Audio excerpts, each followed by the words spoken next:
Los Kings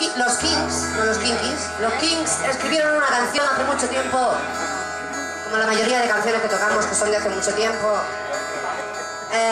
que parecía escrita perfecta para la protagonista de nuestra serie, vuestra serie favorita ya, próximamente en vuestro festival favorito.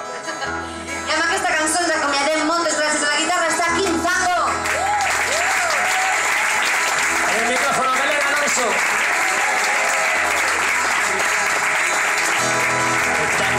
Countdown, where you preach and this is like cherry cold.